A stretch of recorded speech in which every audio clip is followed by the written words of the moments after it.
Bueno, hermano, ante todo traigo saludos y amor cristiano de mi congregación, la Iglesia Cristiana Evangélica Betel en San Fernando, y ellos saludan, deciros que os tienen en las oraciones, en nuestros estudios bíblicos y oración, que lo solemos hacer los jueves, os tenemos en las oraciones y bueno, os traigo saludos de ellos. Y deciros que para mí es un privilegio el poder compartir la palabra con vosotros, y el Señor en mi corazón, bueno, pues ha puesto un mensaje para que yo pueda compartirlo en esta mañana con todos vosotros. Le comentaba yo a una hermana, y además tiene relación por lo que ha leído también la hermana que ha hecho la presentación, la dirección del culto. Y ella ha leído, ¿no?, como el Señor un día entró manso y humilde, montado en un asno, como decía la profecía de Zacarías, y se presentó delante de su pueblo, y es curioso como unas semanas más tarde estaban crucificando al Señor y lo habían rechazado. Entonces yo le compartí a la hermana que de lo que quiero predicar en esta mañana es sobre el camino de Emaús. Y ella me decía, sí, el camino de Emaús, cómo el Señor se acercó a dos personas, dos discípulos, y le fue revelando y dice que ardía el corazón cuando el Señor le abría las Escrituras. Y cómo lo conocieron cuando el Señor partió el pan y se dio a conocer a ellos. Entonces, de ese texto es el que voy a predicar. Lo vamos a ir viendo a medida que voy viendo la predicación. Lo iremos leyendo los versículos. Es de los versículos Lucas 24, del versículo 13 al 35. Y lo vamos a ver a la luz de Juan 16, versículos 19 y 20.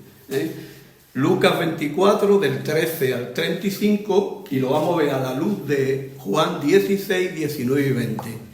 Y dice así: Jesús conoció que querían preguntarle y le dijo: ¿preguntáis entre vosotros acerca de esto que dije, todavía un poco y no me veréis, y de nuevo un poco y me veréis? De cierto os digo que vosotros lloraréis y lamentaréis, y el mundo se alegrará. Pero aunque vosotros estéis tristes, vuestra tristeza se convertirá en gozo. Así que el título que le he dado al mensaje de hoy es: Jesús se acerca en el camino. Jesús se acerca en el camino. ¿Y qué es lo que vemos? Vemos a dos discípulos del Señor que iban caminando hacia una aldea que se llamaba Emaús, y dice que la aldea estaba a 60 estadios. Un estadio es 160 metros, así que 60 estadios multiplicamos y era sobre unos 11 kilómetros, es lo que había desde Jerusalén, que es de donde ellos habían salido, hacia esa aldea. Iban caminando y eso ocurría el primer día de la semana. Eso ocurría un domingo, pero era un domingo especial. Ese domingo fue especial porque ese domingo fue el domingo que el Señor ya había resucitado. Es decir, que ese domingo era un domingo muy especial, pero ellos iban hablando de todo lo que había sucedido en esos días. Como sabemos, el Señor entró triunfante en Jerusalén, presentándose como rey, pero los principales sacerdotes, los dirigentes del pueblo, en vez de recibirlo, aclamarlo y aceptar que él era el rey enviado de Dios, su hijo amado, lo cogieron, lo juzgaron injustamente, lo condenaron y lo llevaron a los romanos para que los romanos lo condenaran a muerte y lo crucificaran. Entonces eso era lo que había ocurrido. Lo crucificaron, murió el Señor, lo enterraron, y tenemos que darle gracias al Señor por José de Arimatea y Nicodemo, que José de Arimatea fue a pedir el cuerpo, se lo llevó y en un sepulcro nuevo que él tenía lo puso a disposición del Señor, y así se cumplió también una profecía que estaba escrito: con los ricos será en su muerte. Es decir, que una persona ofreció su sepulcro para darle sepultura al Señor. Decir que mucho se ha hablado, mucho se habla y mucho se hablará de lo que ocurrió en aquellos días, de la crucifixión y la muerte del Señor. Para muchos se alegrarían de que hubiera ocurrido eso. Los principales sacerdotes, que fue los que lo condenaron, y todos aquellos que lo tenían por un falso profeta, pues en ese momento, cuando ocurrió eso, se alegrarían y dirían: ya nos hemos quitado a este falso profeta que nos estaba engañando. Para otros se sentirían muy tristes. Muy tristes, ¿por qué? Porque las expectativas que ellos tenían verdaderamente de quién era el Señor, parecía que se le había truncado todo, y estaban muy tristes. Como dice en el versículo que hemos leído, el mundo se alegrará, y ahí podemos poner a los sumos sacerdotes, a los escribas que los rechazaban y demás, y dice: y vosotros lloraréis y lamentaréis. Para los apóstoles en ese tiempo, en esos 3 días y hasta ese domingo por la mañana, estaban tristes. Ellos creían que el Señor había fracasado en la misión que había venido a cumplir. Otros siguen hablando, inclusive planearon y pagaron y sobornaron a los soldados para decirle que los apóstoles habían venido y habían robado el cuerpo. Habían venido y habían robado el cuerpo. Dice que los principales sacerdotes pagaron para que se corriera ese rumor: han venido los discípulos y han robado el cuerpo del Señor. Otros lo tienen como un gran profeta, lo tenían como un gran profeta, pero que vio que el Señor no pudo liberar a Israel de la opresión de los romanos. Y para otros se inventan una historia que conocemos como en el libro del Código Da Vinci, de que el Señor no llegó a morir, de que lo bajaron de la cruz, que se lo llevaron a Casemira, que allí tuvo una familia y que el Señor siguió viviendo en aquel lugar. Es decir, cada uno hablaban de distintas cosas con respecto al Señor, pero gracias al Señor que nosotros creemos que Jesús verdaderamente es nuestro Señor. Jesús es Dios con nosotros. Es el Hijo de Dios que vino para buscar y salvar lo que se había perdido.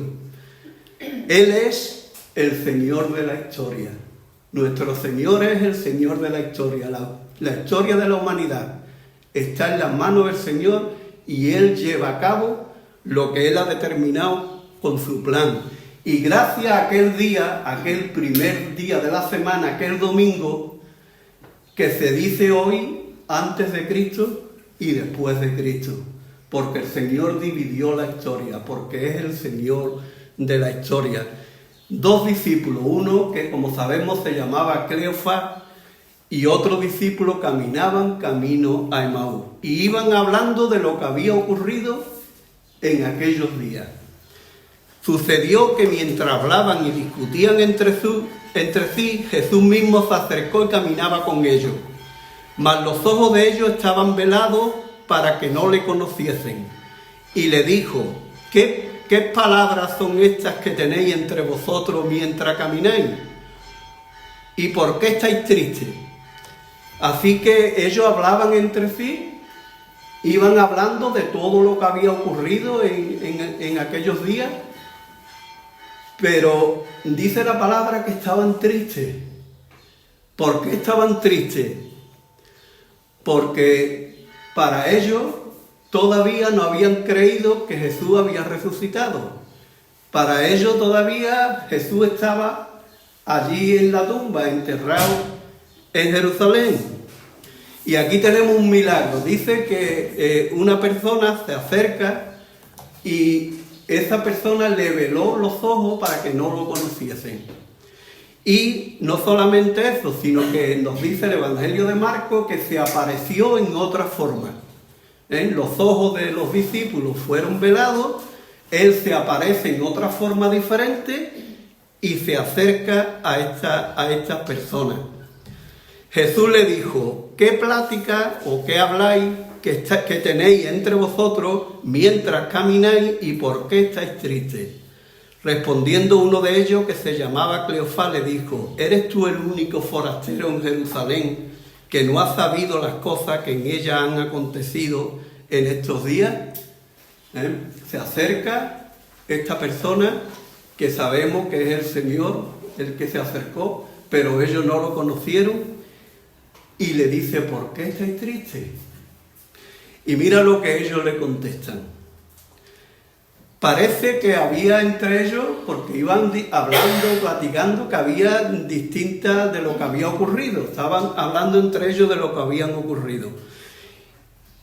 Pero habían escuchado por la mañana, cuando salieron de Jerusalén, que unas mujeres habían ido a la tumba y que la tumba estaba vacía y que unos ángeles se le habían aparecido y le habían dicho que el Señor había ya resucitado, que la tumba estaba vacía. Mira lo que dice: acordaos de lo que os habló cuando aún estaba en Galilea, diciendo: es necesario que el Hijo del Hombre sea entregado en manos de pecadores y que sea crucificado y que resucite al tercer día. Las mujeres dieron esas buenas noticias, pero qué triste, hermano, no lo creyeron. No lo creyeron los mismos apóstoles. No lo creyeron, dice que estaban los apóstoles y los demás, y en esos demás es donde estaban estos dos discípulos, pero no lo creyeron. Qué triste que no lo creyeron en ese momento. Seguramente estaban hablando, discutiendo, ¿y será verdad que está vivo? ¿Por qué ha tenido que morir y resucitar? ¿Por qué no nos ha librado del poder del yugo romano? Porque ellos estaban bajo Israel, el pueblo judío estaba bajo autoridad romana, estaba conquistado por el pueblo, tenían que pagar impuestos, tenían que pagar una serie de cosas. Y lo que ellos esperaban era que Jesús, cuando viniera como rey, los liberara precisamente del yugo romano, de la esclavitud del yugo romano. Pero hermano, eso no era el plan que Dios tenía para su pueblo. Así que lo primero que podemos ver de lo que hemos visto hasta aquí es que los discípulos no habían entendido al principio la obra de redención en la cruz del Calvario. Como el Señor había declarado que iba a venir a realizar. ¿Os acordáis de Pedro cuando le dice que tengo que ir a Jerusalén, que tengo que morir, que voy a ser despreciado y que tengo que resucitar? ¿Y qué le dijo Pedro? Señor, esto en ninguna manera te acontezca. ¿Y qué le dijo el Señor? Quítate de delante de mí, Satanás, porque no pones la mira en las cosas de Dios, sino en la de los hombres. Es decir, el Señor le dijo muchas veces a ellos que tenía que ir a Jerusalén, que tenía que dar su vida, que tenía que hacer un sacrificio para poder quitar el pecado, y ellos no lo veían. Parecía que tenían como un velo, que no veían verdaderamente que eso tenía que suceder. Así que lo primero que vemos, que no entendieron ellos verdaderamente el significado de la cruz al principio. Había como un velo delante de sus ojos. Un velo que el Señor en su momento le quitaría, como vamos a ver. Y hermano, en el Antiguo Testamento estaba profetizado que eso tenía que ocurrir. La hermana lo ha leído. Despreciado y desechado de los hombres, varón de dolores, experimentado en quebranto, como escondimos de él el rostro. Como cordero fue llevado al matadero. Es decir, que todo eso que tenía que ocurrir estaba en la palabra de Dios. La palabra de Dios hablaba de Cristo. Por eso Cristo dijo: escudriñad las Escrituras, porque a vosotros os parece que en ellas tenéis la vida eterna y ellas son las que dan testimonio de mí. La palabra de Dios, el Antiguo Testamento, estaba profetizado que Cristo estaba ahí y lo que iba a hacer, pero no lo entendieron al principio. Pero hermano, el Señor se acercó a ellos y se acercó para poder socorrerlos y ayudarlos. Qué bueno es que el Señor es bueno, y el Señor quiere que sus discípulos pudieran entender para qué vino Él y por qué tuvo que morir en una cruz en el Calvario. Y hermano, no era un motivo para estar triste en ese día. Era todo lo contrario, era un motivo para estar alegre y gozoso, como dice la palabra que después ocurriría. Era un día de victoria.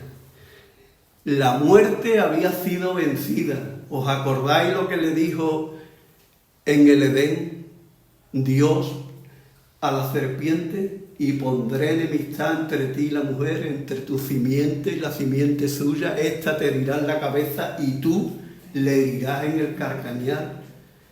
Cristo, por medio de la crucifixión, le pisó la cabeza a la serpiente y nos libró de la muerte para siempre. Sí, el Señor nos da la vida eterna. Y esto lo hizo el Señor gracias al sacrificio perfecto que hizo en la cruz del Calvario. Así que los discípulos no vieron la diferencia entre la primera venida y la segunda venida. Y hermano, entre la primera venida, que vino humilde para buscar y salvar lo que se había perdido, y la segunda venida, que vendrá con poder y gran gloria para juzgar y llevar a su pueblo con Él para siempre y establecer su reino, ya llevamos cerca de 2000 años. Y somos parte de su pueblo y de su iglesia. Así que eso es lo primero que vemos. Lo segundo es que Dios se acerca al hombre. Dios se acerca al hombre para que el hombre pueda reconciliarse con Él. Porque solo hay un mediador entre Dios y los hombres, Jesucristo, hombre. Así que Jesús se acercó a estos dos discípulos y se acercó para que ellos pudieran verdaderamente saber por qué tuvo que morir en una cruz, por qué tuvo que ser enterrado, sepultado, y por qué tuvo que resucitar al tercer día. Pero ¿cómo hablan ellos? Dicen que le dijeron al hombre que se había acercado, pero que tenía el entendimiento entenebrecido, no veían con claridad quién era ese forastero que se había acercado. Ellos le dijeron, ¿no has sabido quién eran estas personas? Y le dijeron, Jesús Nazareno, que fue profeta, que fue poderoso en obra y en palabra, que lo sentenciaron los principales sacerdotes y lo condenaron los romanos y lo crucificaron. Y ahora ya es el tercer día de que todo esto ha acontecido. Hay una cosa importante, hermano. Estaban hablando en pasado. Como ellos todavía no creían en la resurrección, estaban hablando en pasado, como si todo eso que había sucedido se hubiera ya quedado ahí. En vez de hablar en presente, hablaban en pasado. Jesús era un verdadero profeta, lo creían. Jesús había hablado en poder, había demostrado por los milagros que era un profeta de Dios, había tenido autoridad enseñando la palabra, pero Jesús lo habían crucificado, había muerto y lo habían enterrado. Así que eso es lo que ellos en ese momento creían. Entonces, otra de las cosas que vemos es que habían pasado ya 3 días de esto. Pero el Señor se acercó, y yo creo que el Señor se acercó a ellos y con la intención, evidentemente, de que ellos pudieran comprender por qué el Señor había tenido que morir en la cruz. Pero yo creo que el Señor se acercó también con tristeza al ver lo que ellos pensaban. Pero sin embargo, con la idea siempre de ayudarlos para que ellos pudieran comprender verdaderamente por qué tuvo que morir. Y hermano, yo muchas veces pienso, el Señor les reprochó su insensatez y su dureza de corazón. El Señor le había hablado, el Señor había estado 3 años preparándolo, sin embargo, había todavía un velo que no habían comprendido verdaderamente para qué había venido el Señor. Y muchas veces yo me pregunto, ¿cuántas veces somos torpes en escudriñar la palabra, en darnos cuenta de todo lo que el Señor verdaderamente nos dice y nos enseña en su palabra, y no entendemos las cosas? Yo creo que si nosotros hubiéramos estado ahí en ese momento, hubiéramos sido igual. Hubiéramos estado en la misma situación, lo mejor con ese velo, porque yo veo un poquito más adelante en la palabra que para que pudiera entender, el Señor le tuvo que quitar ese velo y darle el entendimiento. Cuando el Señor le quita ese velo y le da el entendimiento es cuando comprendieron las Escrituras. Y hermano, hay una cosa importante. ¿Sabe lo que hizo ese forastero que era Jesús? Hizo un culto de estudio bíblico con ellos. En el camino tuvieron un culto de estudio bíblico. En el camino el Señor lo cogió y le explicó por qué era necesario que el Señor muriera, porque todos los profetas lo declaraban en la palabra, y cómo era necesario que el Señor resucitara y entrara en su gloria. Y entonces el Señor lo que hace es hacerle digamos, como explicarle por medio de las Escrituras por qué fue necesario que el Señor muriera y llevarlo, como se llevó 3 días en la tumba. Y hermano, esto está de acuerdo con el plan de Dios. El plan de Dios. Dios tenía un plan.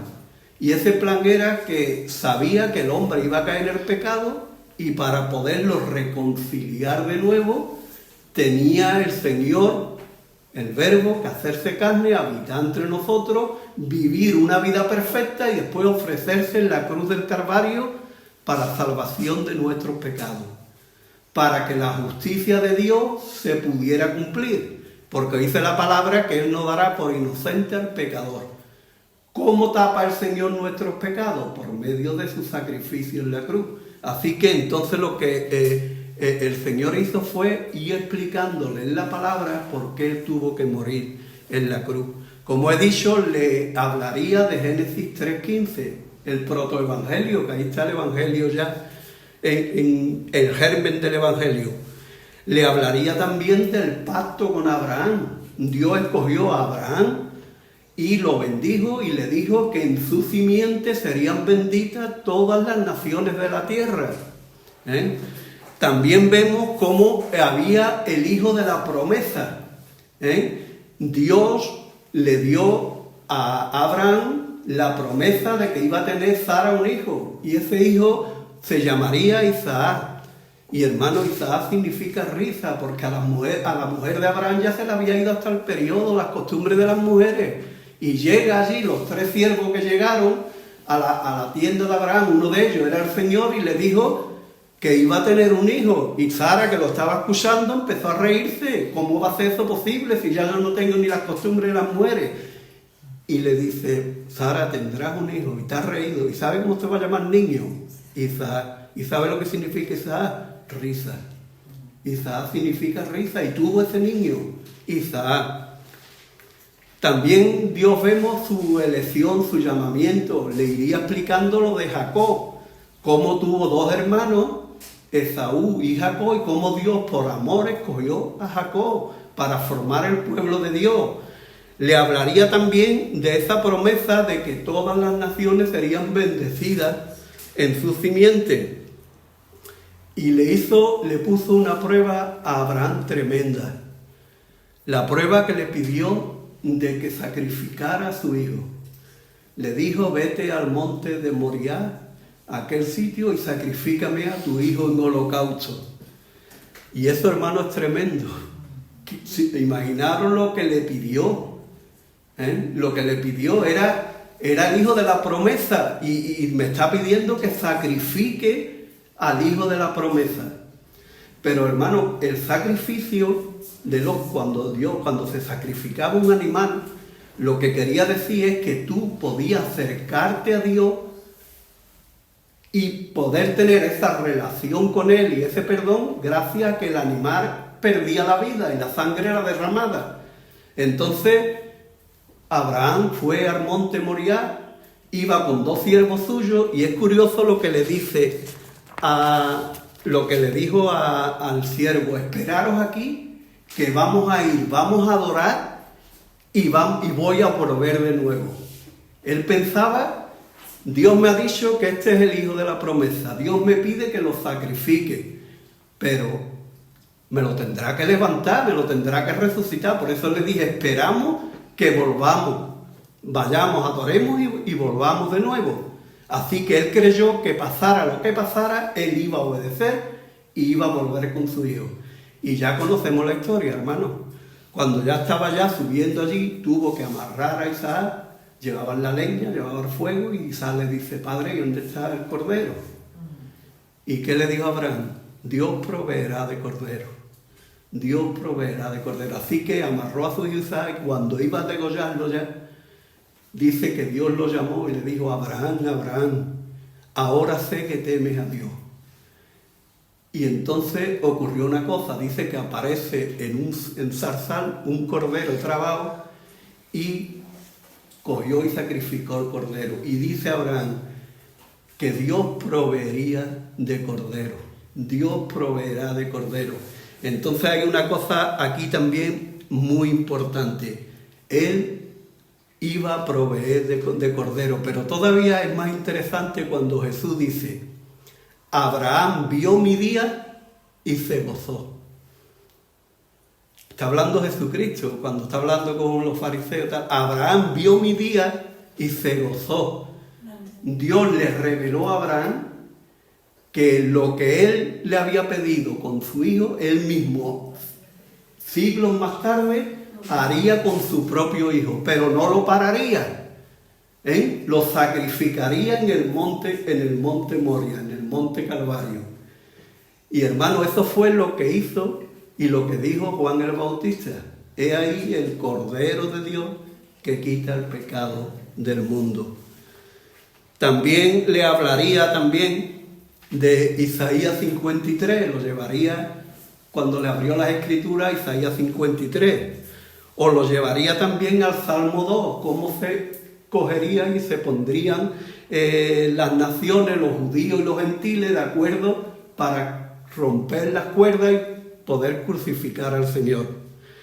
Le hablaría también del Salmo 22, donde el Señor dijo: Dios mío, ¿por qué me has desamparado?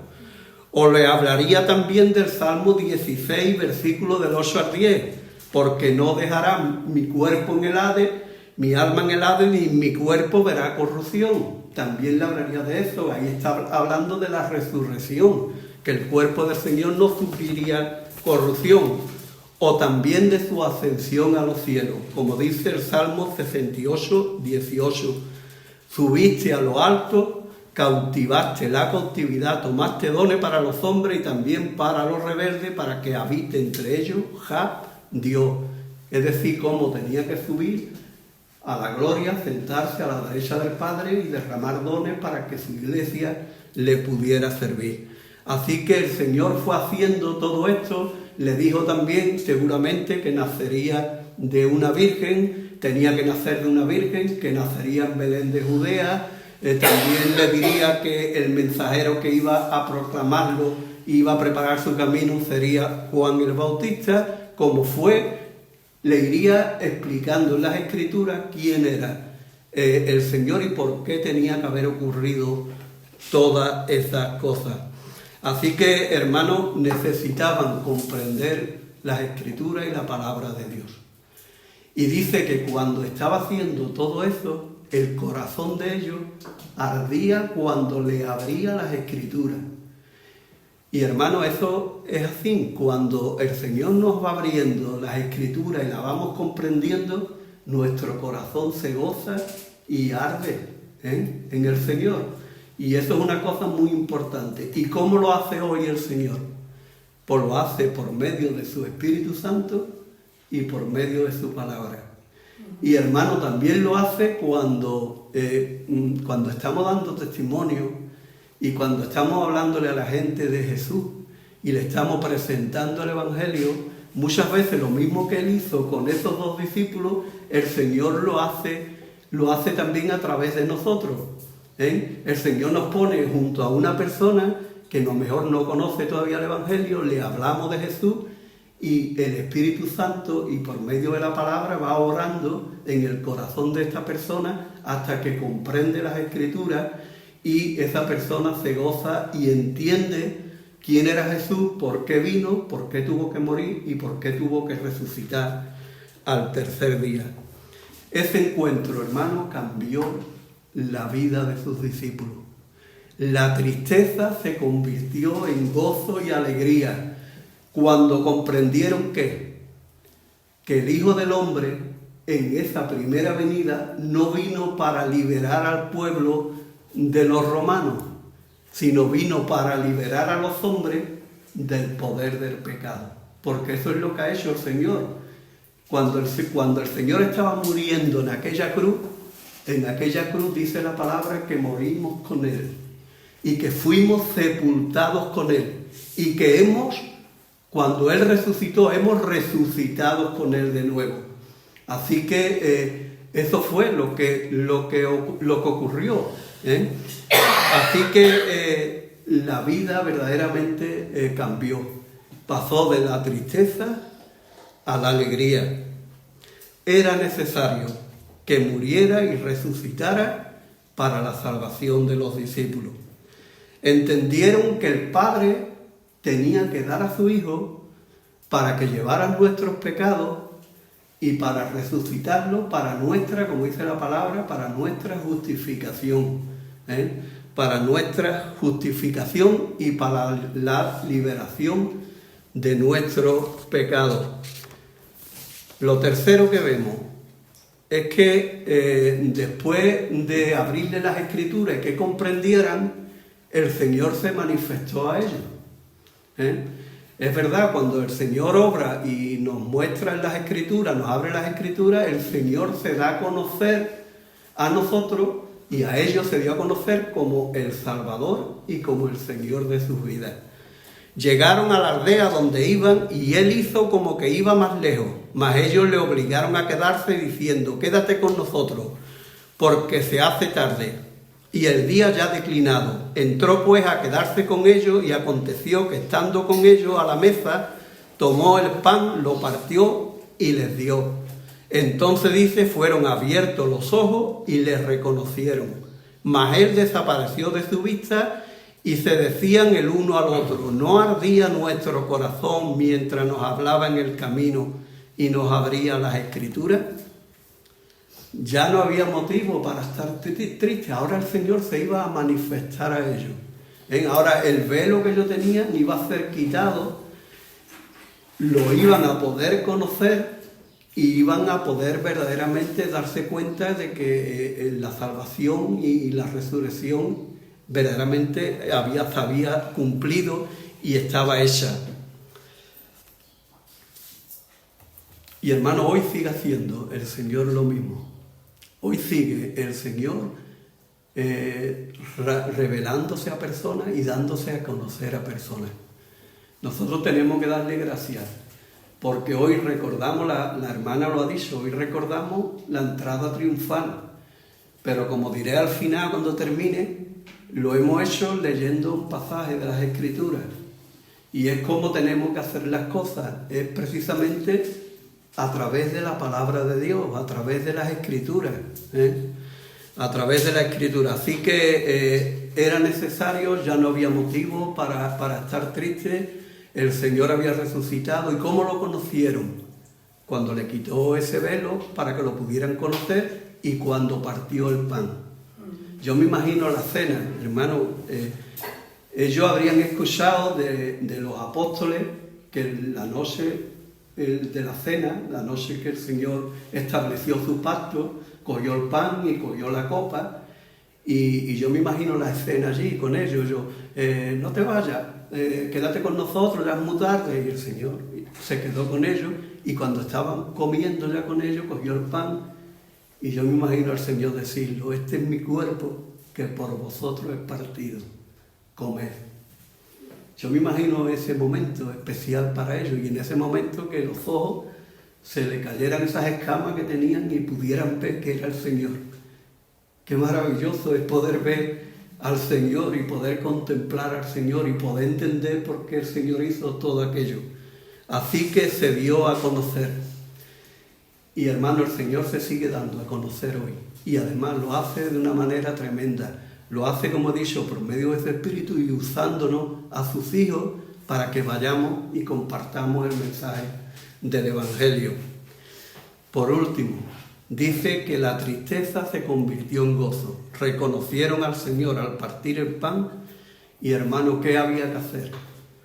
Pues había que volver rápidamente, había que volver de nuevo a Jerusalén, 11 kilómetros, 2 horas y pico andando, 2 horas y media. Había que volver a Jerusalén y había que compartir con los apóstoles que el Señor había resucitado, que ahora comprendía por qué el Señor tuvo que morir, y todo eso ellos volvieron y lo compartieron con los apóstoles. Pero hermanos, hasta que el Señor no quita el velo, está puesto ahí para que no comprendieran. Dice que ellos volvieron y en otro de los evangelios nos dicen que no creyeron, hasta que el Señor se presentó delante de ellos y le abrió el entendimiento a los otros apóstoles. Así que, pero ellos quisieron volver y compartir lo que había ocurrido y cómo el Señor le había quitado el velo. Y hermanos, es lo que nosotros también tenemos que hacer. El Señor podía convertir a la gente de la manera que quisiera, pero nos ha escogido a nosotros para que vayamos, para que compartamos el Evangelio y para que por medio de las Escrituras podamos decirle a la gente por qué hay un Dios verdadero, cómo el Señor tiene un plan para salvar y cómo ese plan pasa por su Hijo Jesús, que vino para morir y da su vida para que pudiéramos tener vida eterna y podamos estar para siempre con Él. Así que hoy, como un primer día de la semana también, nosotros nos reunimos el primer día de la semana. ¿Por qué? Porque recordamos que el Señor resucitó. Por eso le decimos el día del Señor, porque el Señor, un primer día de la semana, de hace ya casi 2000 años, resucitó y se levantó de los muertos para que pudiéramos ser justificados. Así que, bueno, yo creo que aquí todos los que estamos aquí somos creyentes.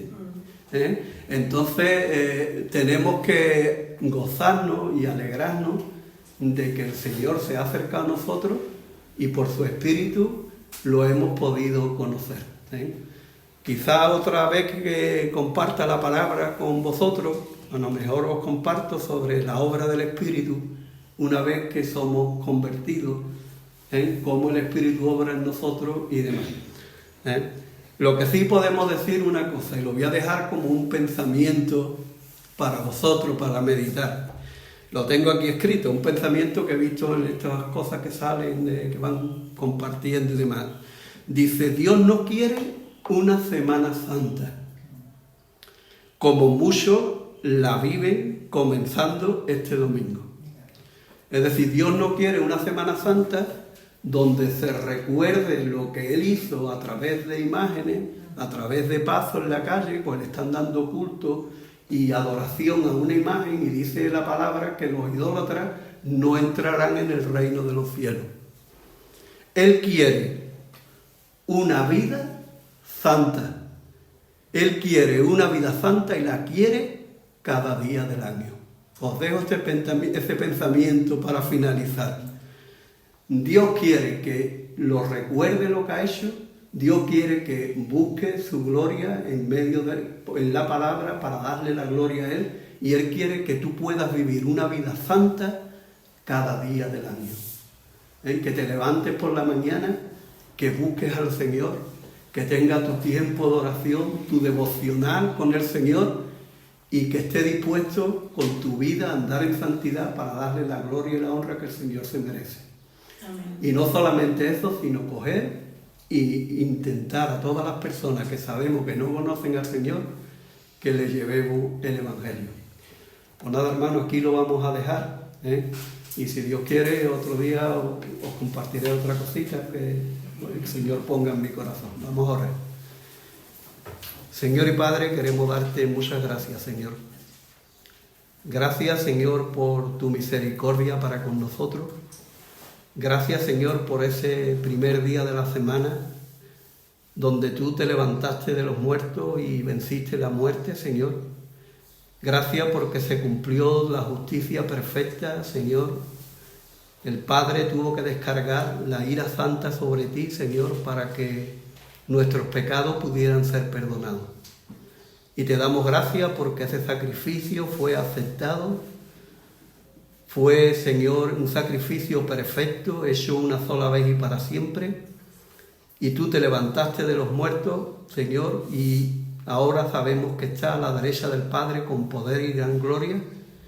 Y, Señor, gracias por haberte acercado en nuestro camino, Señor. Cuando caminábamos sin Dios y sin esperanza, tú te acercaste, tú pusiste una persona que nos compartiera el Evangelio, Señor, y por tu Espíritu nos convenciste de pecado, nos diste el don del arrepentimiento y ahora, Señor, podemos estar aquí, Señor, teniendo la vida eterna y dándote culto y adorándote en espíritu y en verdad.